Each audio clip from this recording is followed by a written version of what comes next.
Well, today on our Route 66 travels through the Scriptures, we're going to do something a little bit different.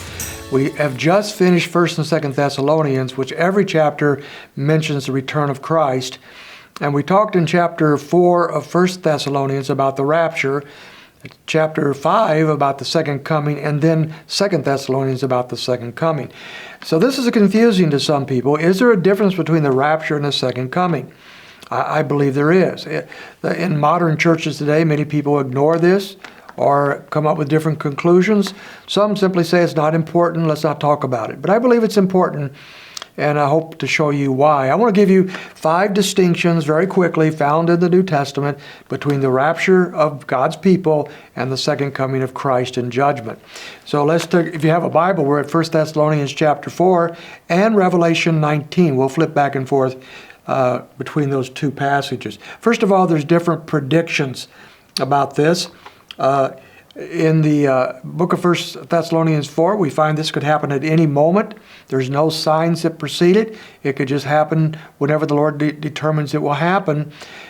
But concerning the second coming, Jesus said pretty clearly in Matthew chapter 24 that there were signs that preceded the second coming. We're not going to go back and look at those for sake of time, but you can go and see there are signs for the second coming, but no signs for the rapture, which tells us the Lord could return for His church at any moment, and that's important in how we live for Him. Secondly, there's difference in purposes. In 1 Thessalonians 4:17, there is the removal of the believer. It says, then we who are alive and remain will be caught up together with them in the clouds to meet the Lord in the air, and we shall always be with the Lord. So the Lord is going to take us, His people, back to be with Him. He's going to catch us up in the air to go back to be with Him. But in Revelation chapter 19, verses 15 to 16, we find a very different picture here. We find the Lord comes to defeat His enemies. From His mouth comes a sharp sword, so that with it He may strike down the nations, and he will rule them with a rod of iron, and He will tread the winepress of the fierce wrath of God the Almighty.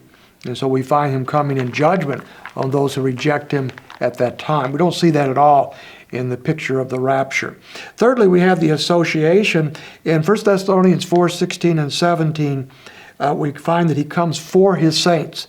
Verse 17 says, for we who are alive and remain will be caught up together with them in the clouds to meet the Lord in the air.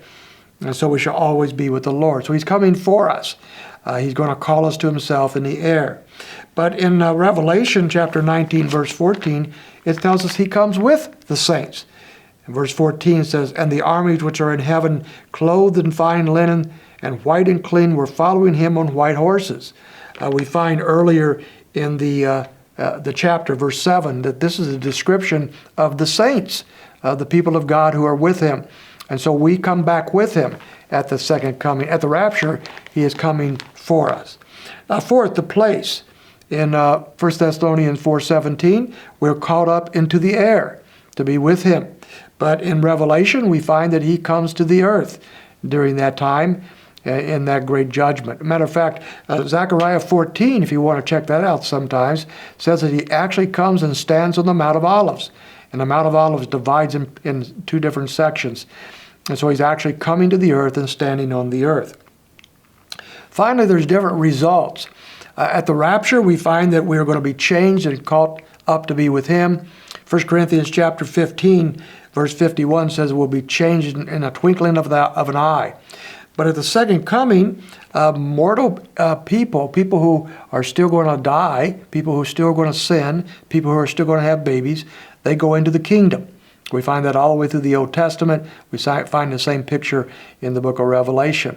And so mortal beings go into the kingdom. But at the rapture, we are changed and given immortal bodies that will be with Him forever and ever.